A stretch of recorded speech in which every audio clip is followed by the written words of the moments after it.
அப்பா வந்து ஒரு சின்ன கிராமத்துல இருந்து வந்தவர். 14 வயசு வரைக்கும் 14 படம் தான் பார்த்துருந்துருக்காரு. அவ்வளவுதான் அங்க வசதி. ஏன்னா அரிசி சோறு சாப்பிட்றதே பெரிய விஷயம். அதை வந்து இவர் மட்டும் எப்படியாவது படிக்கிற பையனை சாப்பிட வச்சிருவாங்களாம். அப்போட அக்காவும் அம்மாவும் வந்து அவங்க வந்து ஒரு வேளை சாப்பிட்டாலும் இவர் 3 வேளை சாப்பிட்டுறணும் படிக்கிற பையங்கிறதுனால. ஸோ அப்படி படிச்சு வந்தவர் கிட்டத்தட்ட 14 ஆண்டுகள் சினிமா துறையில வந்து ஃபர்ஸ்ட் ஓவியத்துல இருந்து அதுக்கப்புறம் சினிமாக்குள்ள வந்து ஒரு 14 ஆண்டுகளை கிட்டத்தட்ட 100 படம் நடிச்சு முடிச்சிட்டாரு.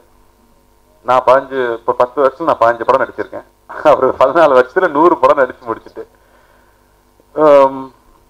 ஒருத்தர் வாழ்க்கையில முன்னுக்கு வர்றதுன்னா சுயம்பா தனியா வந்துட முடியாது. அதுக்கு சுத்தி இருக்கிற பல பேர் அதுக்கு வந்து ஊந்துகோலா இருந்திருப்பாங்க.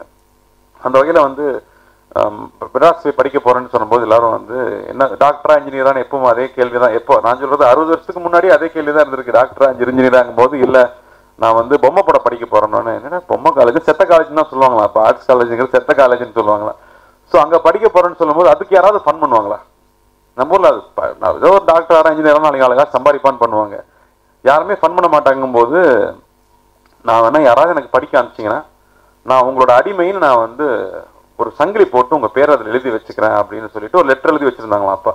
அப்போ அப்பாவோட மாமா ஒருத்தர் நான் படிக்க வைக்கிறேன், அவன் நல்ல பையன் நல்லா வருவான்னு. சின்ன வயசுல ஒரு சின்ன பையனை பார்த்துருக்காரு. பார்க்கும்போது இவன் நல்லா வருவாங்கிற நம்பிக்கையில நான் படிக்க வைக்கிறேன்னு சொல்லி மெட்ராஸ் கூட்டிட்டு வந்து ஒரு ஆர்ட்ஸ் காலேஜில் சேர்த்து படிக்க வச்சிருக்காங்க. கிட்டத்தட்ட 6 வருஷம். ஒரு மாசத்துக்கு 80 ரூபாயா 85 ரூபா ஒரு மாசத்துக்கு. அதுக்குள்ள படிக்கணும், வாடகை கட்டணும், டெய்லி சாப்பிடணும்.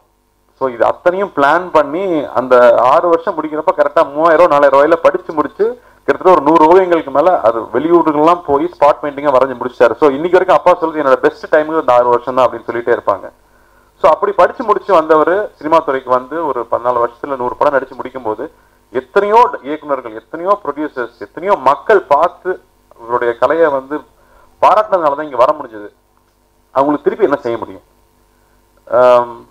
நமக்கு வந்து பொதுவாக சந்தோஷங்கிறது வந்து ஒரு விஷயத்த நம்ம கிடைச்சிச்சா சந்தோஷம் வரும்னு நினைப்போம். ஆனால் அதை விட சந்தோஷம் இன்னொருத்தரை சந்தோஷப்படுத்தி பார்க்கறது தான் இருக்கு அப்படின்றதுனால நம்மளை உருவாக்கின மக்களுக்கு என்ன கொடுக்க முடியுங்கும் போது கல்வி தான் வந்து மிகப்பெரிய ஒரு கொடையா இருக்க முடியும்னு அப்பா முடிவு பண்ணது ரொம்ப ரொம்ப உண்மைன்னு நினைக்கிறேன். ஏன்னா ஒரு பையன் இல்லை ஒரு பொண்ணு படிக்க வச்சாலும் அதான் சொன்னாங்களே, ஒரு பொண்ணு படிச்சா அந்த குடும்பத்தையே மேலே கொண்டு வந்துடும், ஒரு பையன் படிச்சா குடும்பத்தையே மேலே வந்துடும் போது அவங்க படிக்க வைக்கணுங்கிறதுக்காக +2 மாணவர்களுக்கு வந்து பரிசு கொடுக்க ஆரம்பிச்சாங்க.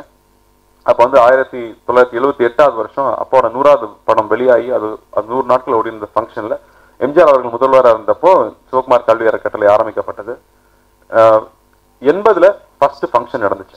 அப்போ வந்து ஒரு ஃபர்ஸ்ட் வந்து ஸ்டேட்ல ஃபர்ஸ்ட் வந்த மாணவர்களுக்கு வந்து 1400 ரூபாய், 750 ரூபாய், 500 ரூபாய்னு ஃபர்ஸ்ட் 3 மாணவர்களுக்கு வந்து பரிசு தொகையா வழங்கப்பட்டது. அதுக்கப்புறம் தொடர்ந்து 25 வருஷம் நடத்தி 25வது வருஷம் வந்து கிட்டத்தட்ட 50,000 ரூபாய், தலா 10,000 ரூபாய் ஒவ்வொரு சிறந்த மாணவர்களுக்கும் கல்வி முறையில கொடுக்கப்பட்டுச்சு. 2004ல இருந்து அகரம் வந்து பொறுப்பேற்றதுக்கு அப்புறமா கிட்டத்தட்ட 13 வருஷம் அகரம் ஃபவுண்டேஷன் வந்து இந்த நிகழ்ச்சியை தொடர்ந்து நடத்திட்டு இருக்காங்க. இந்த வருஷம் ஸ்பெஷலா என்னன்னா மாதம் 300 திட்டம் ஆரம்பிச்சதுக்கு அப்புறமா இப்ப பல பேர் கிட்டத்தட்ட வந்து ஒரு 3 லட்சம் பேர் நினைக்கிறேன், எவ்வளவு ஒரு கிட்டத்தட்ட ஒரு 1000 to 2000 பீப்புள்ஸ் வந்து மாசம் 100 ரூபா அனுப்ப ஆரம்பிச்சிருக்காங்க. அது மிகப்பெரிய உதவியா இருக்கு எங்களுக்கு.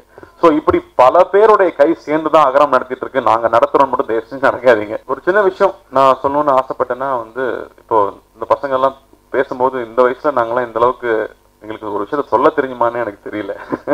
அவன் 10வது படிச்சுட்டு இருக்கான். அவன் வந்து தனக்கு கண்டுபிடிப்பையும் அந்த கண்டுபிடிப்புக்கான தேவையும் அது எப்படி ஒர்க் பண்ணுங்கிற விஷயத்தையும் தன்னுடைய வாழ்க்கையில அவன் வெற்றி எப்படி சாதிச்சாங்கிற விஷயம் வரைக்கும் சொல்ல முடியுது. எனக்கு அது புரியல. எப்படி வந்து நம்ம வந்து எப்பவுமே அடிக்கடி நான் யோசிக்கிற விஷயம் தான், ஜெயிச்சுட்டே இருக்கவே முடியாது. ஆனா கீழே போனதுக்கு அப்புறம் மேல வர்றதுக்கு பயங்கரமான ஸ்ட்ரென்த் வேணும்.